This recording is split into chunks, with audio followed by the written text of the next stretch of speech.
Greetings, YouTube. This is more post-autistic diagnosis um, pondering. So if that's not what you're into, I understand. You can come back another day. Um, I was diagnosed with autism when I was 58. Um, and it has helped me understand that a lot of the things I've been dealing with through the course of my life were completely out of my control. That it wasn't a failing on my part. That it wasn't just that I wasn't wise enough or smart enough or attentive enough, but just that there are things that my brain will not let me do, that I cannot process some things in the world the way someone who is holistic can. So that has been liberating. And I'm not trying to use my diagnosis as an excuse. I am trying to use it as a tool to help me explain things. And as an explanation tool, it is bearing fruit. So I actually haven't even had a chance to talk to my therapist about this. This is just kind of something I've been processing just recently. And that is, I have anger issues. And I've always had them. And they're, when they hit me, the trigger, whatever the trigger happens to be, the response is absolute, visceral, and instantaneous. There is no way for me to put a stop gap between what it is that triggers me and then the anger. I've tried. I have spent more than a decade desperately trying to figure out how to put a stopgap between what the thing is that's triggering me and my anger response to it, because I don't want it. I don't want the anger. I really, really don't. I know it's not good for me physically, mentally, or emotionally. It just isn't. But I'm stuck with it.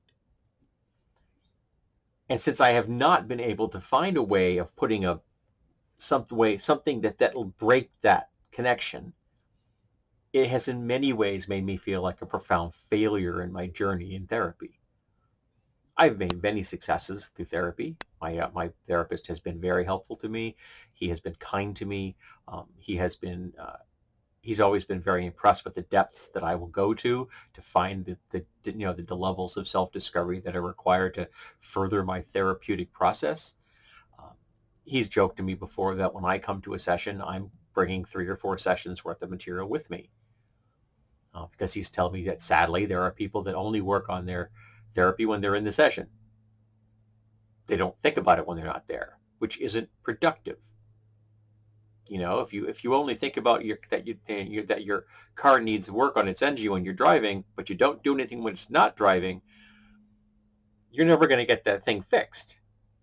You're just going to keep being reminded of it, and maybe even feel bad because you're not getting as far along as you'd like to. So trying to find out why this happens is becoming easier for me now, because now I know that there are things that get tripped off in my brain that I have no response to. I can't help myself. I cannot change the fact that I physically respond to certain sounds or certain visual cues or certain sensations. I just do. And I can try to avoid them. I can try to mitigate them, try to prepare myself. Okay, you're going to be experiencing this at this date. As we're getting closer, I have time to think about it. I had to rehearse the process, and I can get myself prepared for it. So when I finally get to the point where the rubber meets the road, I don't enjoy myself, but it doesn't send me down into a meltdown. But there are times when I don't have that. I don't have that buffer time. Can't plan for it. I can't rehearse it in my head. You have no idea how often I rehearse things in my head. Um, and it just happens because there's the thing. I didn't know the thing was going to happen. There it is. Well, I think I've discovered why I get angry about many things. And one of the big triggers is apparently not caring. And whether that's on a personal level, somebody dents your car and doesn't say anything, they just drive away, or a coworker that screws you over because they were too lazy to do their job, or a Congress that won't do its work for the people because they're in the pockets of billionaires, or it's the patriarchy or toxic masculinity. So all of these things can trigger an anger response in me. And all of them are about people not caring, whether it's on a very personal level or on a global level.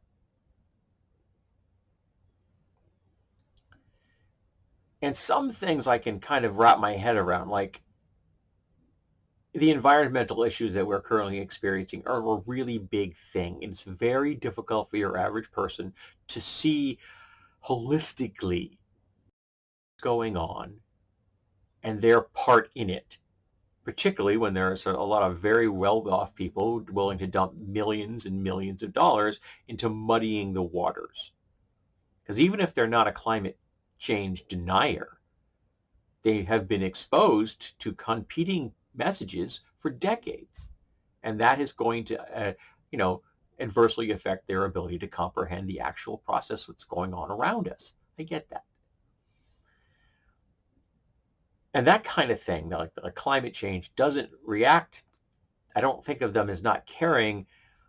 I think it's kind of sad that they're dwelling in ignorance, or they're not willing to do the work that needs for them to understand it. But it isn't a deliberate act of indifference, if you know what I mean. And when I say not caring, capital N, capital C, it's a deliberate act of willful ignorance. Someone is intentionally not doing a thing because it benefits them, and they are unconcerned about what happens to the world around them through their thought process. They've made this decision, they're okay with it, and they don't care about the consequences that are going to befall the world in their absence as they walk away.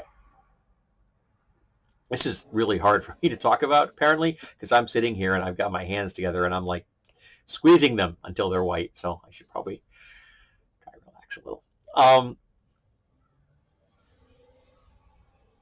But when I encounter it every day, and there are environments where I do that, for example, at work, where I encounter every single day the knowledge that I'm going to come into work and there are going to be many different things that are going to be not done because the people that should have done them didn't, because they don't care.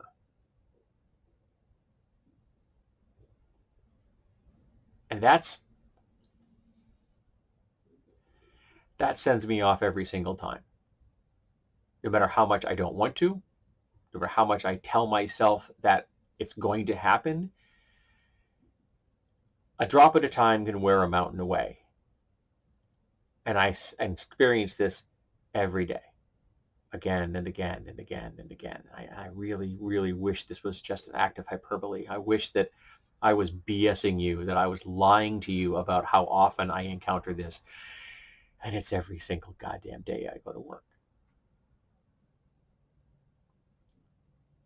And the people get away with it, and there has never been any consequences for what they've done.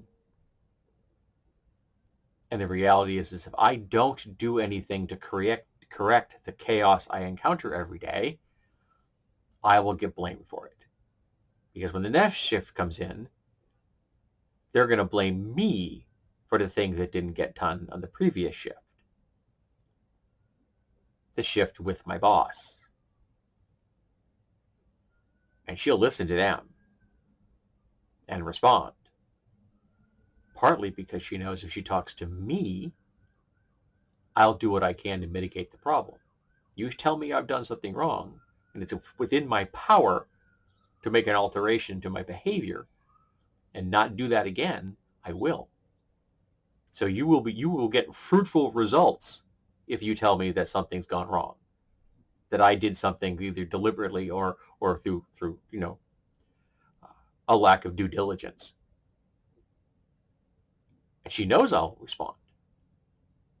And she also knows that there are folks that won't. So she gets the benefit of an employee that will listen when she's spoken to. And I'm stuck dealing with a bunch of people who, no matter how many times you tell them that they don't do their job, they don't care. And I've told them right to their faces that you're not doing your job. I've stopped sugarcoating it. You should have done this. And at best, I get just blank indifference. And at worst, they get angry because I'm telling them to do their job. Sorry. But that trigger is because not caring is part of my autism.